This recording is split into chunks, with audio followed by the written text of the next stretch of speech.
اگه میخواین فسنجونتون اینطوری روغن بندازه و انقدر خوش رنگ بشه، توی این آموزش همراه من باشین تا همه نکاتش رو بهتون بگم. نکته اول این غذا مربوط به پیازه که حتما باید کوچیک باشه، رنده شده باشه و توی مقدار خیلی کمی روغن و زردچوبه تفت بخوره. این غذا نیاز به پیاز زیادی نداره. پیاز رنده شده هم به غذاتون لعاب بیشتری میده و زیر دندون هم نمیاد. نکته دوم و خیلی خیلی مهم، استفاده از گردوی تازه و مرغوبه.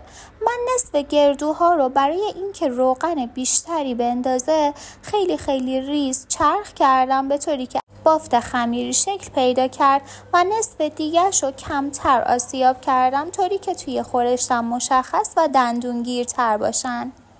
حالا مخلوط گردوها رو به پیاز رنده شده اضافه میکنم و کمی تفتشون میدم. گردوها خیلی سریع میسوزن، باید مراقب باشین که این کار رو روی حرارت خیلی خیلی ملایم و توی تایم خیلی کمی انجام بدین. توی این مرحله برای شوک دادن و روغن انداختن بیشتر گردوها آب و یخ رو اضافه میکنیم و حسابی مخلوط میکنیم و صبر میکنیم تا آب جوش بیاد. فسنجون خورشتیه که هم با مرغ هم با گوشت قابل درست کردنه.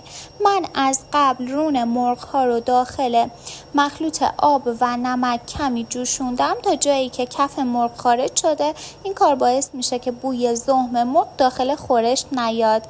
بعد از اون داخل مخلوط نمک و زعفرون کمی خوابوندم تا جایی که خوش رنگ بشه. حالا توی تابه‌ای که از قبل گرم کردم روغن ریختم. مرغ‌ها رو قرار میدم و به مدت 15 الی 20 دقیقه با حرارت ملایم سرخ میکنم. وقتی آب گردوها به جوش اومد، وقت اضافه کردن رب اناره. من برای اینکه خورشتم رو به شیرینی باشه کمی شیره انگور با رب انار مخلوط کردم. توی این مرحله بعد از سرخ شدن مرغ‌ها میتونیم اونا رو با داخل خورشت قرار بدیم و اجازه بدیم تا خورشتمون بره توی مرحله روغن انداختن. جا افتادن این خورشت بین 5 الی 6 ساعت زمان میبره و بهتره که هر 1 ساعت کمی یخ به خورشت اضافه بشه تا حسابی به گردوها شوک وارد بشه و به روغن بیفته. من بعد از 2 ساعت مرغ‌ها رو از داخل خورشت جدا کردم که له نشه، اما بعد از 5 الی 6 ساعت ببینید که چه روغنی روی خورشتمو گرفته. توی این ویدیو تمام نکات کلیدی فسنجون رو براتون گفتم. اگر خوشتون اومد حتما کانال منو سابسکرایب کنید.